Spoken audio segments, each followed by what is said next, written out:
but they'll make it a lot harder for you to do that if they turn the world into something that looks like Mao's China or the Soviet Union or No some doubt. other socialist paradise.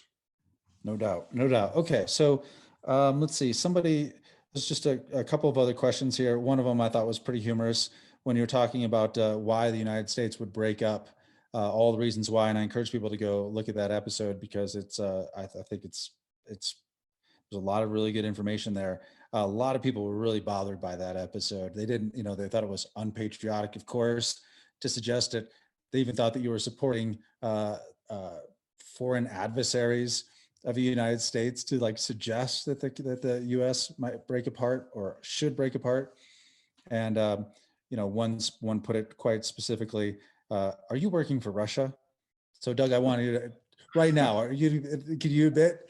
Are you working for Russia? No, actually, I'm working for I'm working for Azerbaijan. That's the truth. Very astute question on that person's part, but he picked the wrong country, right region. No, it's completely ridiculous. You know,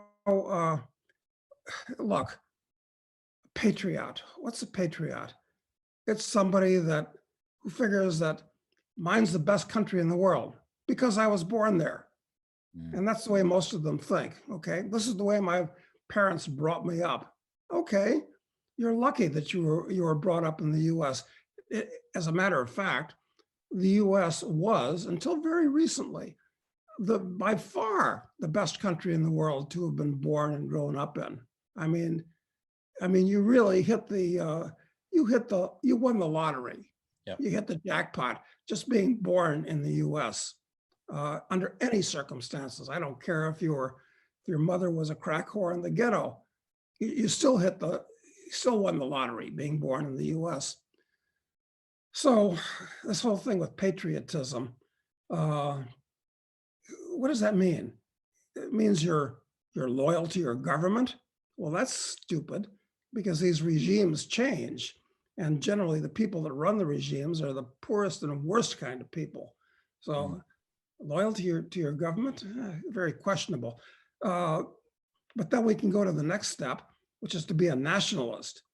I mean, you can say a patriot is just somebody that, kind of naturally loves his country because it's nice and loves his culture. Were you supposed to be a patriot in Stalin's Russia?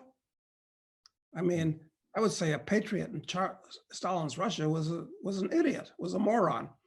Okay, so there's a time and a place for everything. Anyway,